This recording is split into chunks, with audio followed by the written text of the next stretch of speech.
Esto nunca fue solo un choque de trincheras, barro y explosiones de artillería. Nunca fue únicamente bayonetas, máscaras de gas y cuerpos arrojados contra el alambre de púas. La Primera Guerra Mundial también fue una guerra financiera. Una campaña librada en bóvedas, en los mercados de bonos, dentro de los bancos centrales y en oficinas silenciosas donde hombres con traje movían números en lugar de divisiones. Los soldados pagaron con sangre, los gobiernos y los banqueros pagaron con crédito. Y las decisiones que tomaron en esos 4 años violentos hicieron más que decidir quién ganaba. Rediseñaron el sistema financiero global de una manera que todavía define tu vida hoy.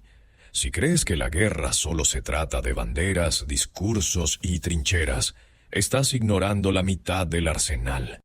La Primera Guerra Mundial demostró que el dinero es un arma, la deuda es un arma.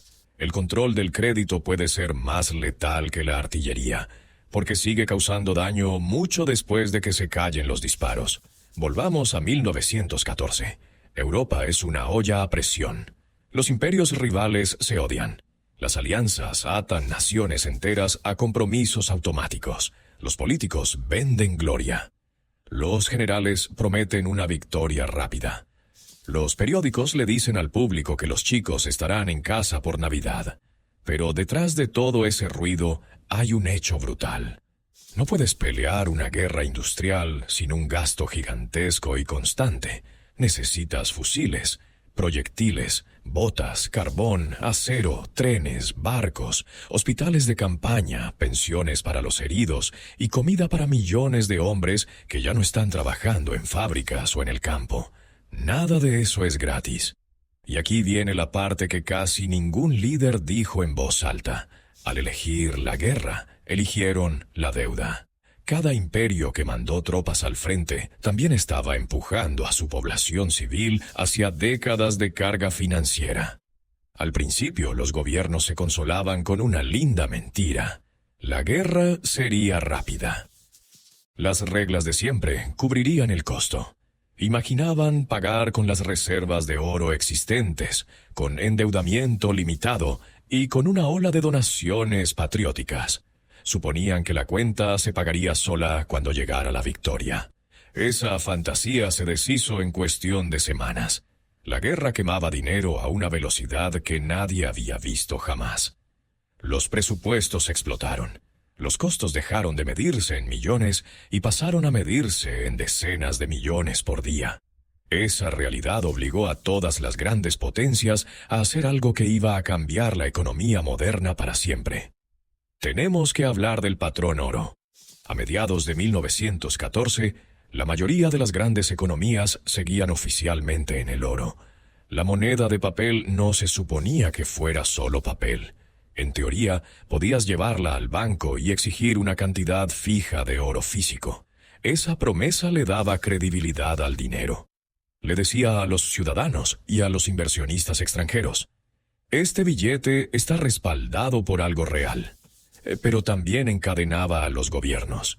Las reservas de oro son finitas. No puedes simplemente imprimir dinero sin límite para alimentar una máquina de guerra total y fingir que nada cambió. Porque tarde o temprano la gente pide ver el metal. Gran Bretaña, Francia, Alemania y Rusia tenían oro en sus bóvedas.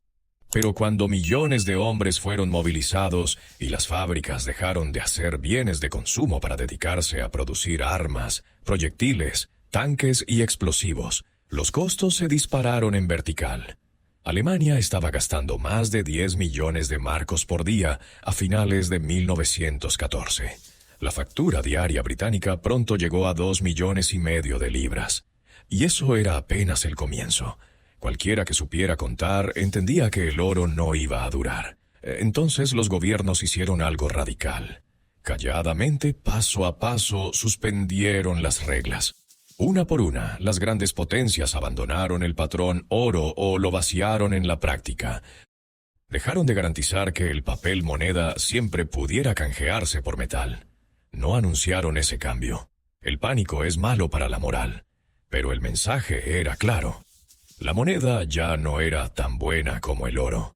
Era tan buena como la promesa del Estado de seguir existiendo. Ese giro no fue un detalle contable aburrido. Fue una revolución. El dinero dejó de estar anclado al metal y empezó a estar anclado a la fe. Las finanzas se volvieron políticas, el crédito se volvió psicológico, y una vez que los gobiernos probaron esa libertad, la libertad de imprimir, de endeudarse a una escala masiva, de hipotecar el futuro para pagar el presente, jamás la devolvieron del todo. Aquí es cuando de verdad empieza la guerra financiera. Empecemos con Alemania. El bloqueo naval británico ahogó el comercio alemán y cortó el acceso al crédito internacional. Berlín no podía endeudarse fácilmente en el extranjero, así que el Estado alemán miró hacia adentro. El gobierno lanzó enormes campañas de bonos de guerra dirigidas al ciudadano común. Carteles llenaron las calles. Presta a la patria y te pagaremos con honor e intereses. Se empujó a las amas de casa a convertir sus ahorros en bonos. Se animó a los niños a entregar monedas. A los trabajadores se les dijo que comprar bonos era tan patriótico como llevar un fusil. En total, Alemania recaudó más de 100.000 millones de marcos de esa manera. Pero esa montaña de deuda estaba construida sobre una sola suposición: la victoria. Cuando llegó la derrota, esos bonos de guerra se desplomaron en valor. Millones de alemanes vieron cómo sus ahorros desaparecían casi de un día para otro. Eso no fue solo dolor financiero, fue humillación. Generó amargura, el tipo de amargura que más tarde sería usada por extremistas. Gran Bretaña luchó la misma guerra financiera, pero tenía ventajas que Alemania no. Antes de 1914, Londres era el centro de las finanzas mundiales. La libra esterlina se confiaba en todas partes. Los bancos y corredores británicos tenían redes en todos los continentes. Al principio, el gobierno británico también dependió del endeudamiento patriótico interno y de deuda a corto plazo. Pero luego, Londres estiró la mano hacia algo que Berlín no podía tocar: crédito internacional, sobre todo crédito estadounidense. Y aquí vemos a Estados Unidos entrando silenciosamente al escenario mundial. En 1914, el gobierno estadounidense era oficialmente neutral.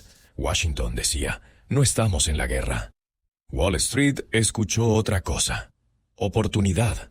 Bancos estadounidenses poderosos, el más famoso, JP Morgan & Co., actuaron como agentes de compra para Gran Bretaña y Francia. Organizaron préstamos gigantescos. Coordinaron la compra de armas, carbón, petróleo, comida y materias primas de las fábricas y granjas de Estados Unidos. Mantuvieron viva, alimentada y equipada la máquina militar aliada. Para cuando Estados Unidos entró oficialmente en la guerra en 1917, las finanzas estadounidenses ya llevaban años peleando.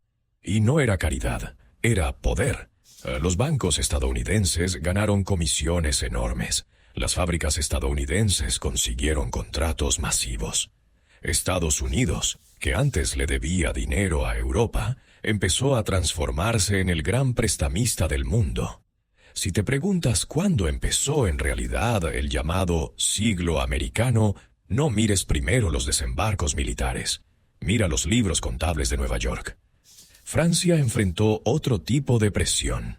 El Estado francés todavía estaba marcado por la derrota ante Prusia en 1871 y ya había gastado fortunas en fortificaciones e industria pesada. Cuando estalló la guerra, París se apoyó con fuerza en el endeudamiento. Al público francés, famosamente ahorrador y disciplinado, se le pidió comprar bonos del gobierno como un acto de deber nacional. Los carteles prometían seguridad, honor, venganza. Pero bajo esas palabras estaba una verdad dura.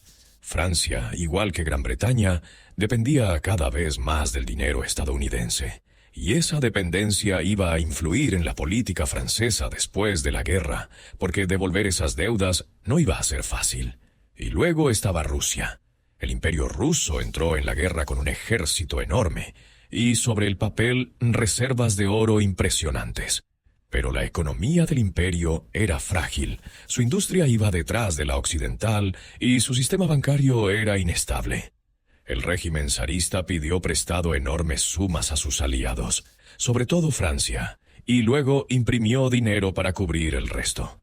El resultado era previsible: inflación descontrolada, colapso de la confianza en el rublo, huelgas, escasez de comida y rabia en las calles. Para 1917, la economía rusa se estaba partiendo, y cuando se rompió el sistema monetario, se rompió también el sistema político. La caída de la dinastía Romanov no fue solo ideología, fue también colapso financiero. Ahora haz zoom hacia afuera. Al final de la guerra, las potencias aliadas habían gastado más de 140.000 millones de dólares. Las potencias centrales habían gastado alrededor de 60.000 millones. Eran cifras que el mundo jamás había visto, totales equivalentes a muchas veces los ingresos nacionales anuales previos a la guerra. El resultado no fue solo una pila de facturas impagas, fue la destrucción del viejo orden financiero. El patrón oro, esa promesa silenciosa de que tu billete siempre podía cambiarse por metal real, se rompió. La inflación atravesó sociedades enteras. Alemania fue la más golpeada. A comienzos de los años 1920, la República de Weimar cayó en hiperinflación. Para 1923, los precios subían tan rápido que una barra de pan podía costar miles de millones de marcos. La gente cargaba fajos de billetes en bolsas y maletas. A veces se pagaban los sueldos 2 veces al día, porque el dinero perdía valor hora a hora. Los ahorros de toda una vida se esfumaban. Fíjate quién fue aplastado: obreros, pensionistas, pequeños comerciantes y veteranos que intentaban vivir de ahorros modestos.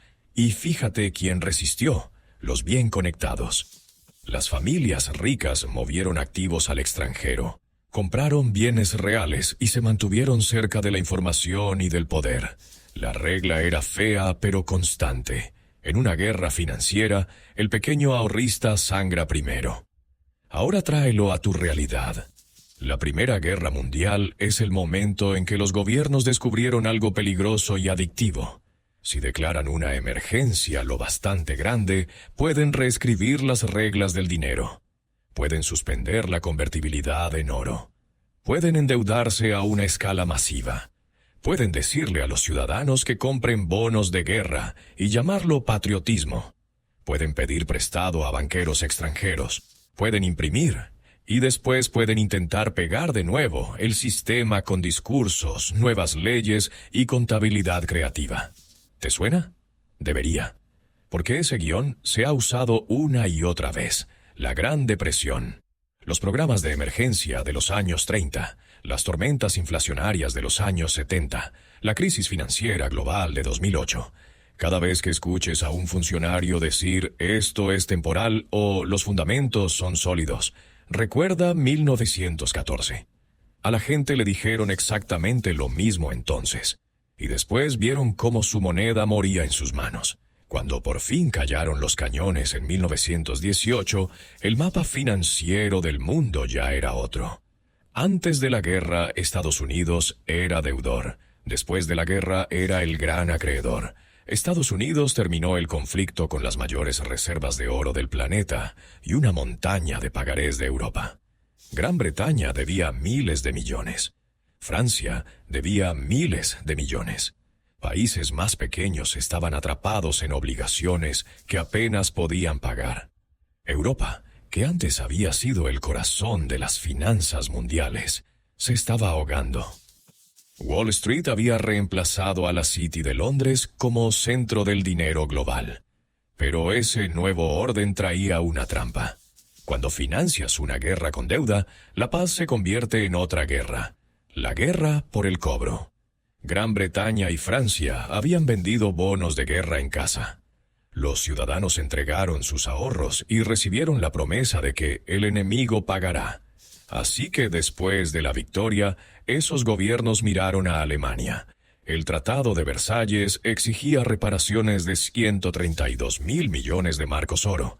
El objetivo era claro: castigar a Alemania, debilitarla y usar ese dinero para calmar a los contribuyentes enfadados en Londres y París. Había un solo problema. Alemania simplemente no podía pagar.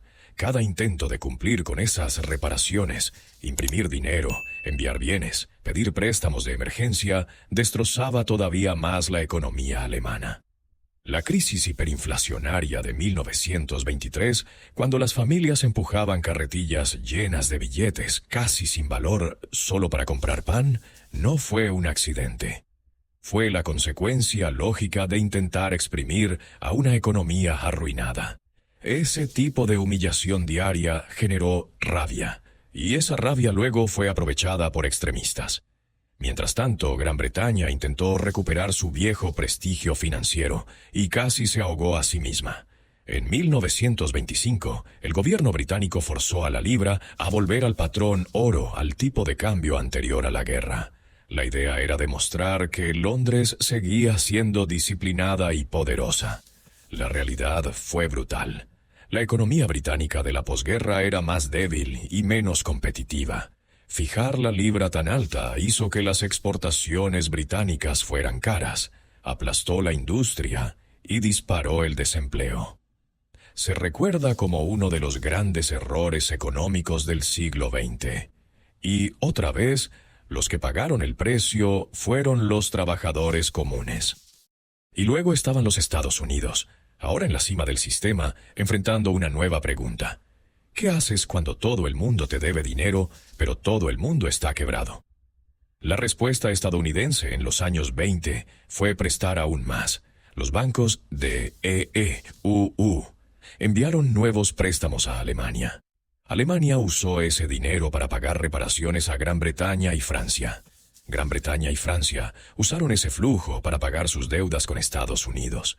En el papel parecía elegante. El dinero iba en círculo: Nueva York, Berlín, Londres y París, de vuelta a Nueva York. El Plan Dawes de 1924 y el Plan Young de 1929 intentaron fijar ese circuito y hacerlo parecer sostenible. No era estabilidad real, era malabarismo financiero. Todo el sistema dependía de crédito nuevo constante. Cuando la economía global tropezó y llegó la Gran Depresión a finales de los años 20, el circuito se rompió. Los préstamos se secaron. Los pagos se frenaron. La política se radicalizó. Nunca el mundo había estado tan conectado financieramente y nunca había sido tan frágil. ¿Qué significa eso? Que la Primera Guerra Mundial no fue solo trincheras y máscaras de gas, fue un punto de giro en la manera en que los estados usan el dinero. Los gobiernos aprendieron que podían separar la moneda de la realidad física, enterrar el futuro bajo deuda, y aún así convencer al ciudadano común de que eso era noble, necesario, patriótico. Aprendieron que podían vender deuda igual que propaganda. Aprendieron que podían renombrar la inflación como sacrificio. Aprendieron que podían presentar el dolor económico como deber nacional. Y seguimos viviendo dentro de ese sistema. Mira a tu alrededor. Los bancos centrales prometen que la inflación es temporal. Los políticos suben el techo de deuda una y otra vez. Se crea dinero nuevo de forma digital con una tecla y se inyecta en los mercados. Y a ti te dicen: tranquilo, los expertos lo tienen controlado. Ese lenguaje es un eco de 1914. El truco casi no ha cambiado. Pasarle el costo de la crisis al ahorrista común a través de la inflación. Dejar que los salarios se queden atrás frente a los precios en lugar de subir impuestos de manera abierta. Venderte estabilidad mientras silenciosamente te quitan poder de compra. Así que aquí está la parte que no debes olvidar. Cuando el dinero se suelta de cualquier ancla física, deja de ser neutral. Se convierte en una palanca de control. Se convierte en un campo de batalla. En ese campo, los gobiernos siempre encontrarán la manera de financiar la próxima emergencia, el próximo rescate, la próxima guerra. Y siempre esperarán que tú absorbas el daño, a través de impuestos, precios más altos o la erosión lenta de tus ahorros. La riqueza real no es solo un número en una app bancaria. La riqueza real es resiliencia, conciencia y memoria. Es la capacidad de distinguir entre un eslogan tranquilizador y la verdad. Ese entendimiento, educación financiera más contexto histórico, es la única defensa real que la gente común ha tenido jamás. La historia no se repite de forma perfecta, pero sí se remezcla. El manual escrito en 1914 vuelve una y otra vez con palabras nuevas. Cambian las caras, cambian los uniformes, cambia el marketing. El movimiento de fondo no cambia. La gente más cercana al poder se protege primero. A todos los demás se les dice que aprieten el cinturón por la nación, que acepten una dificultad temporal, que hagan su parte por la estabilidad. Si te quedas con una sola idea, que sea esta. Nunca asumas que el dinero es seguro solo porque existe. Nunca asumas que el sistema es estable solo porque una autoridad te dice que no te preocupes. La verdad real, está escondida en los balances, no en los discursos. Y si esto te dio una nueva forma de mirar la historia, quédate. La historia no es nostalgia. La historia es entrenamiento para sobrevivir. Cuando la entiendes, dejas de ser la persona que paga la cuenta de la guerra de otro. Antes de terminar, acuérdate de esto.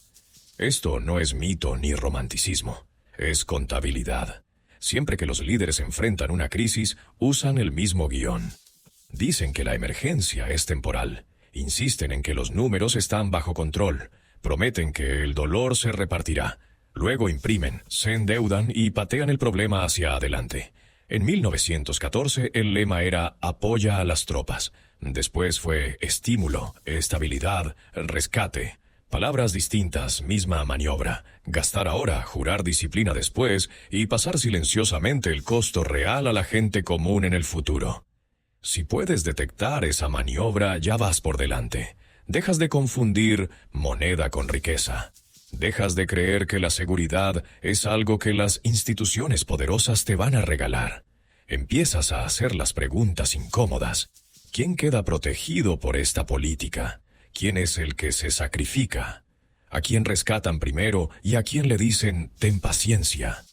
¿Quién va a pagar de verdad a través de la inflación, los impuestos, la caída del salario real o la pérdida de ahorros? Porque la factura siempre llega a alguien. Llévate eso contigo. La próxima vez que escuches un anuncio tranquilo sobre estabilidad o veas un programa temporal que nunca termina, recuerda 1914. Estás viendo la misma máquina de hace 100 años encenderse otra vez. Ahora ya puedes ver los engranajes. Usa ese conocimiento. Cuestiónalo todo. La historia es autodefensa. Apréndela.